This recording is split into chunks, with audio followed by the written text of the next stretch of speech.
આ તરફ છોટાઉદેપુર જિલ્લા પંચાયતના પ્રમુખ મલકાબેન પટેલનો કાર્યકાળ પૂર્ણ થયો છે। પ્રમુખનો કાર્યકાળ પૂર્ણ થતા પ્રેસ કોન્ફરન્સ યોજવામાં આવી। વિકાસ માટે કરોડો રૂપિયાનું આયોજન અને ખર્ચ રજૂ કરવામાં આવ્યો। 71 નવી પંચાયત કચેરીઓ માટે રૂપિયા 17.63 કરોડનો ખર્ચ, આઈસીડીએસ હેઠળ 456 આંગણવાડી કેન્દ્રો, કુલ રૂપિયા 20 કરોડનો ખર્ચ। શિક્ષણ ક્ષેત્રે રૂપિયા 50 લાખમાં 250થી વધુ સ્માર્ટ ક્લાસરૂમ તૈયાર।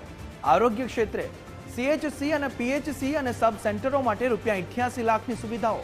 છેલ્લા 5 વર્ષમાં 1 સીએચસી, 5 પીએચસી અને 26 સબ સેન્ટર શરૂ કરવામાં આવ્યા। કોરોના કાળમાં રહેવા, જમવા અને દવાઓની વિશેષ વ્યવસ્થા કરવામાં આવી। સોલાર રૂફટોપથી વીજ બિલમાં ઘટાડાનો પ્રયાસ કરવામાં આવ્યો। 2025-26 સુધી 100% સોલાર કામગીરીનું લક્ષ્ય। નસવાડી, બોડેલી, સંખેડામાં 48 લાખના હાઈ માસ્ટ લાઇટ, 162 ગ્રામ પંચાયતોમાં રૂપિયા 1.24 કરોડના સોલાર સ્ટ્રીટ લાઇટ, સ્વભંડોળમાંથી રૂપિયા 30થી 35 કરોડનો વિકાસ ખર્ચ અને ભવિષ્યમાં 50 કરોડથી વધુના વિકાસ યોજનાઓનો દાવો કરવામાં આવ્યો।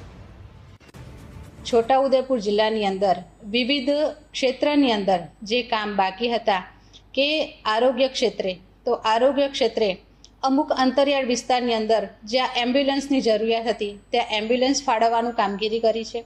ત્યારબાદ શિક્ષણ ક્ષેત્રે કે અત્યાર સુધીની અંદર લગભગ 250 કરતાં પણ વધારે ઓરડાઓના કામ પૂર્ણ થયા છે અને ઘણા બધા કામ અત્યારે પ્રગતિમાં છે।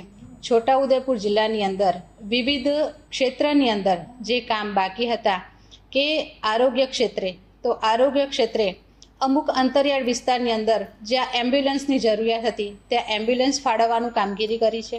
ત્યારબાદ શિક્ષણ ક્ષેત્રે કે અત્યાર સુધીની અંદર લગભગ 250 કરતાં પણ વધારે ઓરડાઓના કામ પૂર્ણ થયા છે અને ઘણા બધા કામ અત્યારે પ્રગતિ